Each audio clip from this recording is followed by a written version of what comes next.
स्वाध्याय TV.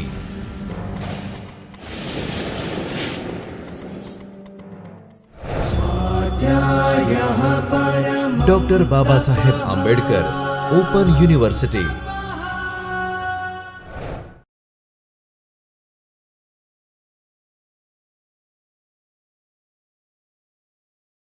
Namaskar dear students, I Dr. Himanshu Patel welcome you from the Chaitanya studio of Dr. Baba Saheb Ambedkar Open University. We are in lecture series on Java programming.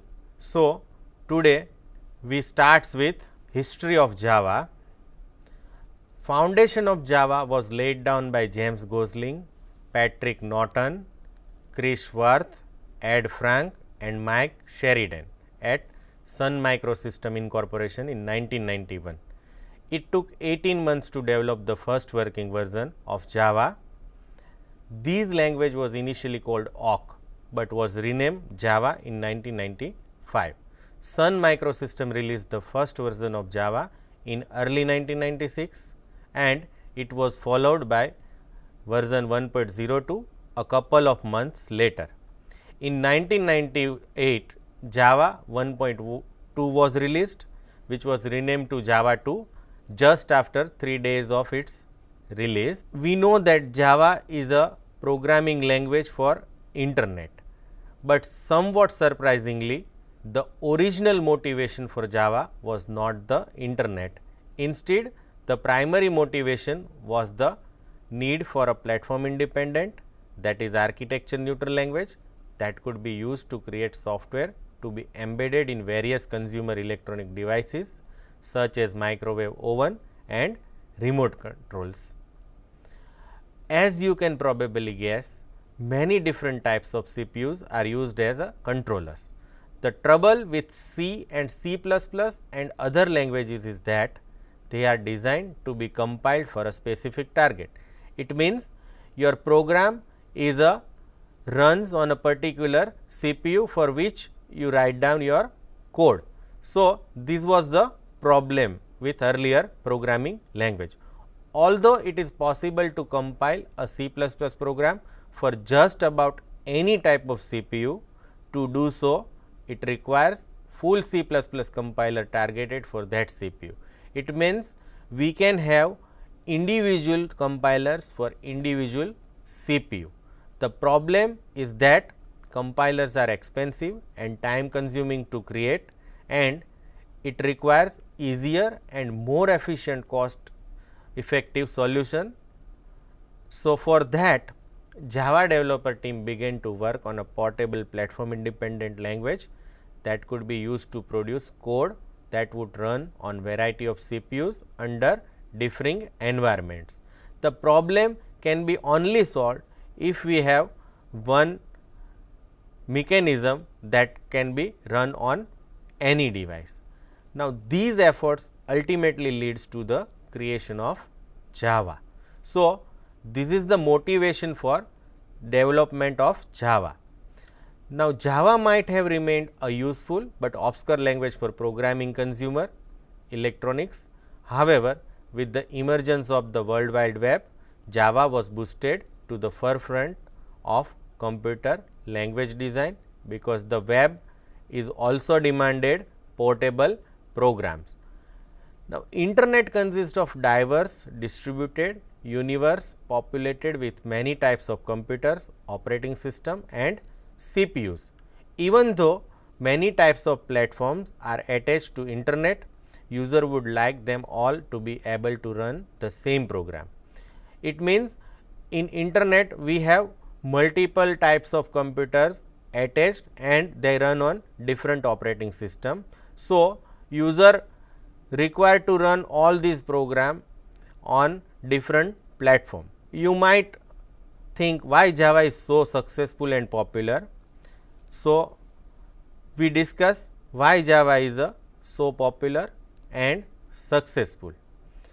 Now, you might aware that Java derives much of its character from C and C++.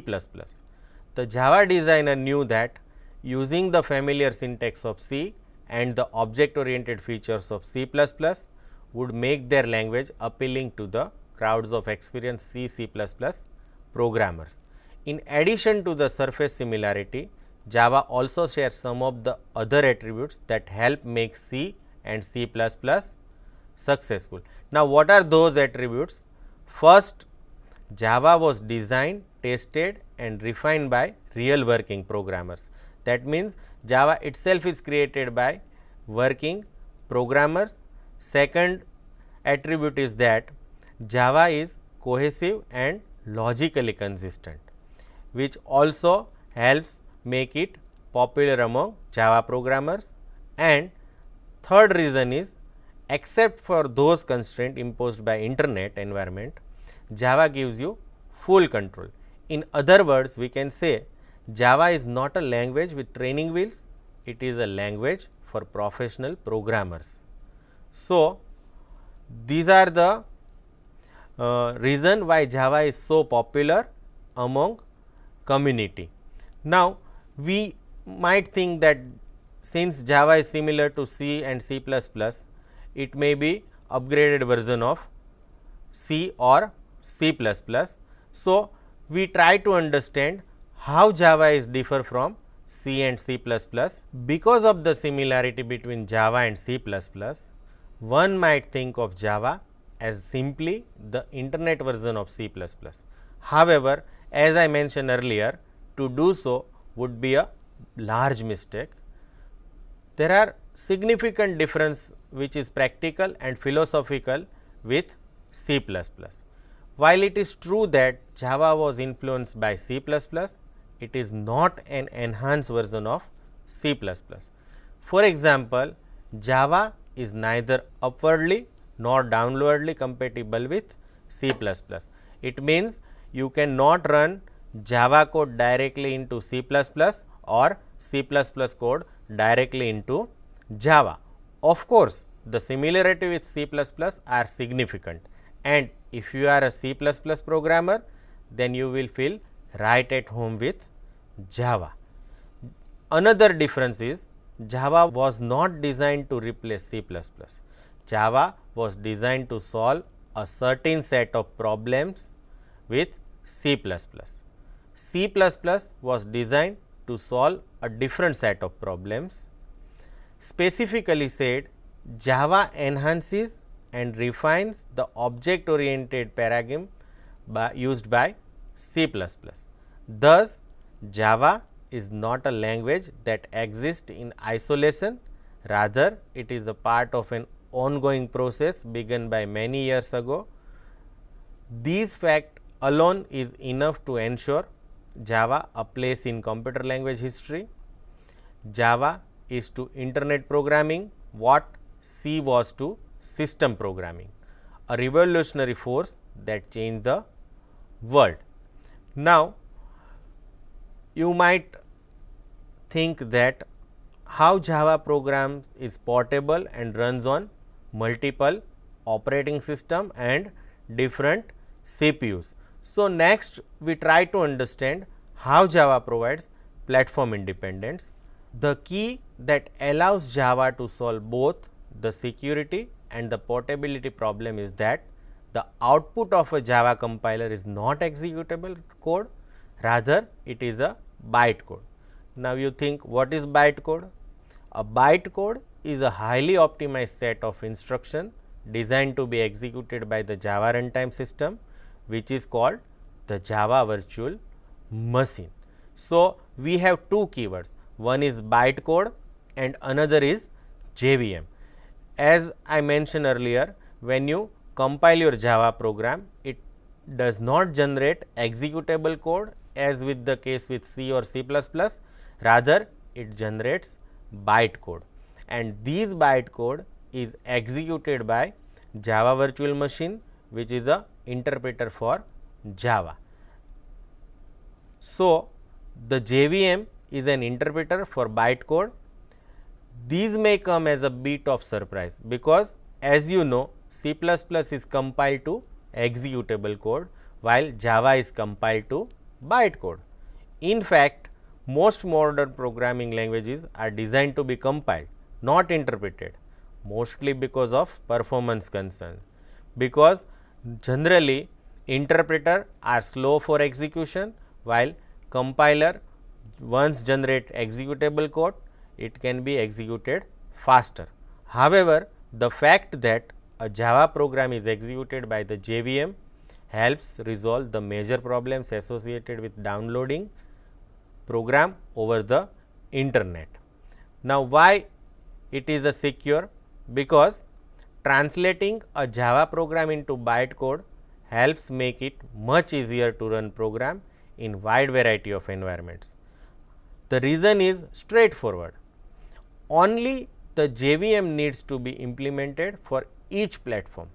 Once the runtime package exists for a given system, any Java program can run on it. That means JVM is different for different operating system, while bytecode remains same for all the platform. But when this bytecode is run by interpreter, it executed on different platform, because there is a separate JVM is available for different operating system. Although the details of the JVM will differ from platform to platform, all interpret the same Java bytecode. Thus, the interpretation of bytecode is the easiest way to create truly portable programs. The fact that a Java program is interpreted also helps to make it secure, because the execution of every Java program is under the control of the JVM.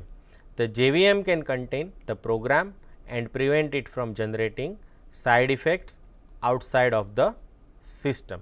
So, JVM is not only execute Java code, but Java bytecode, but it also control these bytecode, so that it cannot perform any side effect or activity which is outside of the system.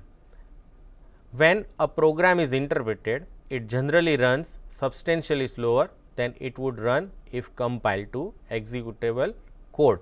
That means interpreter are generally slow than compiler. However, with Java, the differential between the two is not so great. That means the Java program is executed little bit slow, but that difference can be ignored. The use of bytecode enables the Java runtime system to execute programs much faster than you might expect. Now, let us understand these platform independence with the help of figure. So, on screen you can see how C and C++ program is executed and how Java program is executed. If we look at the first figure, suppose my file is a.cpp, which is a C or C++ source code, then I compile that file, which generates object code. Now, remember, these object code is a for specific target, that means on machine on which it runs, for that these object code is generated, and when you run this objected code, it will generates executable code or exe file, which is a.exe. Now, suppose once this exe file is generated or executable code is generated, I need not to recompile this program. I can straight away take this exe file to some other platform and run on that. But remember that object code or from which this executable code is generated might not work well on different computer or different operating system. Now, let us take example of Java.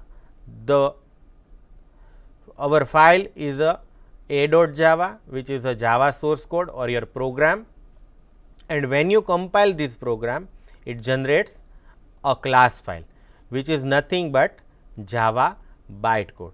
Now, suppose you are compiling your program on Linux, Macintosh, Solaris, Windows. For every platform, this bytecode remains same, but the implementation of Java virtual machine is different from platform to platform. That means, Windows Java virtual machine is different, Solaris virtual machine is different, Linux Java virtual machine is different, and Macintosh Java virtual machine is different. The only requirement is that JVM should be available for that platform or must be installed on that platform where I want to run this Java bytecode. The Sun Microsystem created Java virtual machine for different platform and distributed it free of cost. So, we can have Java virtual machine for different platform and I can compile my code on Windows and run easily it on Linux if Java virtual machine is there. So, when I run my bytecode, the Java virtual machine interpret that bytecode and depending on platform it execute our program. So, this is how Java provides platform independence. Now, there are certain buzzwords associated with Java that we need to understand. The first buzzword is simple. So, why Java is simple? Java was designed to be easy for the professional programmer to learn and use effectively. If you have some programming experience, you will not find Java hard to master. If you already understand the basic concept of object oriented programming, the learning of Java will be even much easier. If you are an experienced C++ programmer, moving to Java will require very little efforts because Java inherits the C++ syntax and many of the object oriented features of C++. Most programmers have little trouble learning Java. Also, some of the more confusing concepts from C++ are either left out or removed because to make Java more simple. Now, what are the features of C++ are removed? If I name some one or two, then pointers are eliminated and operator overloading removed, direct multiple inheritance is removed. So, these some of the confusing concepts are removed from Java to make it simple or they are already implemented in Java. So, Java implemented in cleaner, more approachable manner. In Java, there are a small number of clearly defined ways to accomplish a given task. So, we can say Java is easy to learn if you have little of programming experience, and if you know C or C++, it would be more better. Next, Java is secure and portable, that we have already discussed how it is secure and how it is portable, that is platform independence. The next is a Java is object oriented. Java is a pure object oriented programming language and the object model in Java is simple and easy to extend. Now, we learn more about object oriented programming in next lecture, but right now you have to remember that Java is a pure object oriented programming language and it simple and easy to extend. Now, what do you mean by pure object oriented programming? Pure object oriented programming means we can have at least one class to run our program. In C++, if we have main function, we can run our program without requiring any class, but in Java it is compulsory to have at least one class inside which we write down our main method and that class is known as a main class. We elaborate these features in next session, but right now we can say Java is a object oriented programming language. The next features is Java is robust. Now, how it provides robustness? The multi-platform environment of the web places extraordinary demand on program because the program must execute reliably in a variety of systems. Thus, the ability to create robust program was given a high priority in the design of Java. The Java is itself designed in such a manner that the program written in Java must be reliable on different environment. To gain reliability, Java restricts you in a few key areas. to force you to find your mistakes early in program development. At the same time, Java frees you from having to worry about many of the most common causes of programming errors. Because Java is a strictly typed language, it checks your code at compile time. However, it also checks your code at runtime. So, in fact, many hard to track down bugs are simply impossible to create in Java. So, these common errors are automatically removed because of Java is a strictly typed language. Normally, due to type conversion, we can have logical errors that is only happens at runtime, but this is impossible to create in Java. Now, to better understand how Java is robust, we consider two of the main reasons for program failure. First is a memory management mistakes and another is mishandled exceptional conditions or runtime errors. So, how Java helps improve these? First, memory management is a difficult, tedious task in traditional programming environment. For example, in C++, the programmer must manually allocate and free all dynamic memory. Now, these sometimes leads to problems because programmer will either forget to free memory that has been previously allocated or worse try to free some memory that another part of their code is still using. So, these will leads to memory management errors. Now, how Java eliminates this? Java eliminates this problem by managing memory allocation and deallocation for you. That means, deallocation is completely automatic, means you need not to free memory which is allocated by Java for you. And these features in Java is known as a garbage collection, which means it automatically frees memory for unused object. Another area where Java improves is exception handling. Now, exceptional condition in traditional environment often arise in situation such as division by 0 or file not found, and they must be managed with clumsy and hard to read construct. Now, Java helps in these area by providing object oriented exceptional handling. In a well written Java program, all runtime errors can and should be managed by your program. So, Java provides structured exception handling and object oriented exception handling. There are only 5 keywords you have to use and remember for exception handling. So, Java provides exceptional handling and memory management features to make your program more reliable. The next point is that Java programs are multi-threaded or Java supports multi-threading. Java was designed to meet the real world requirement of creating interactive network program. Now, to accomplish this, Java supports multi-threaded programming, which allows you to write program that do many things simultaneously.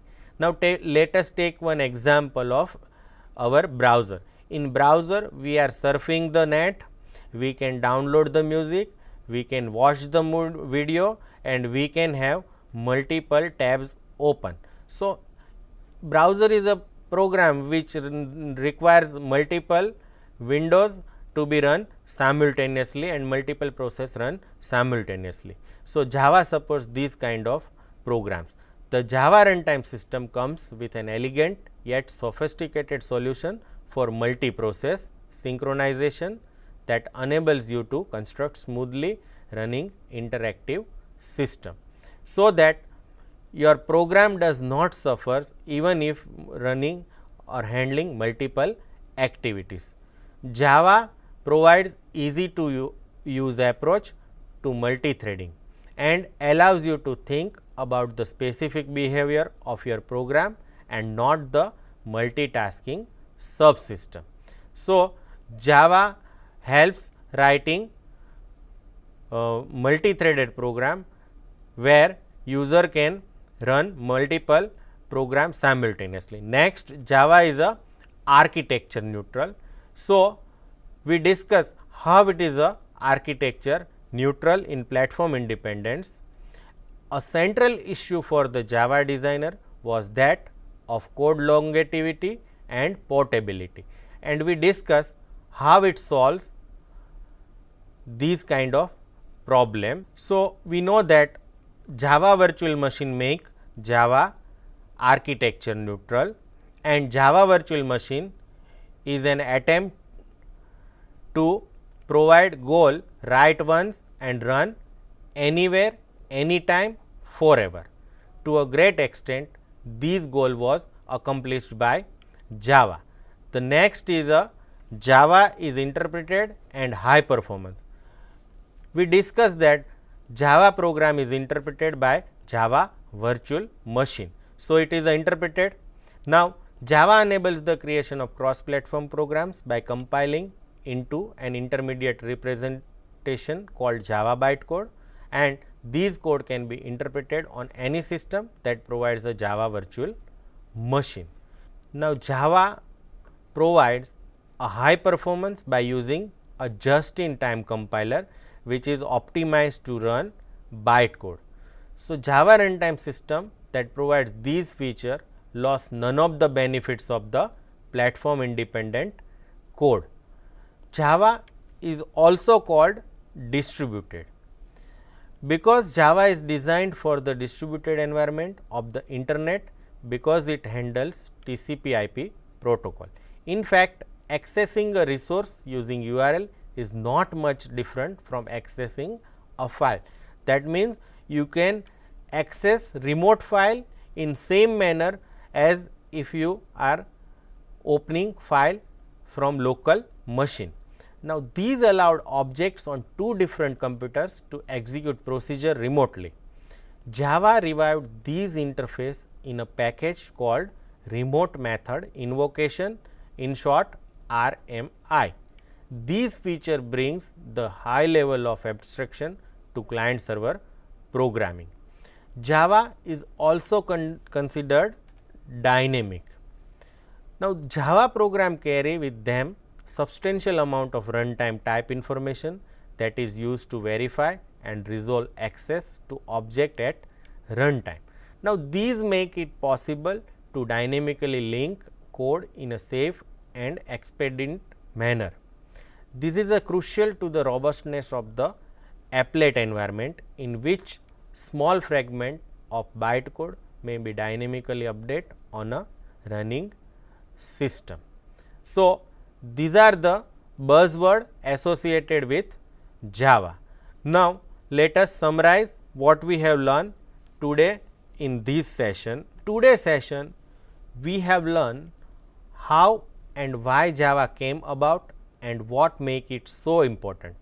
Although Java has become inseparably linked with the online environment of the internet, it is important to remember that Java is first and foremost a programming language. I hope you enjoyed this session. Thank you and happy learning.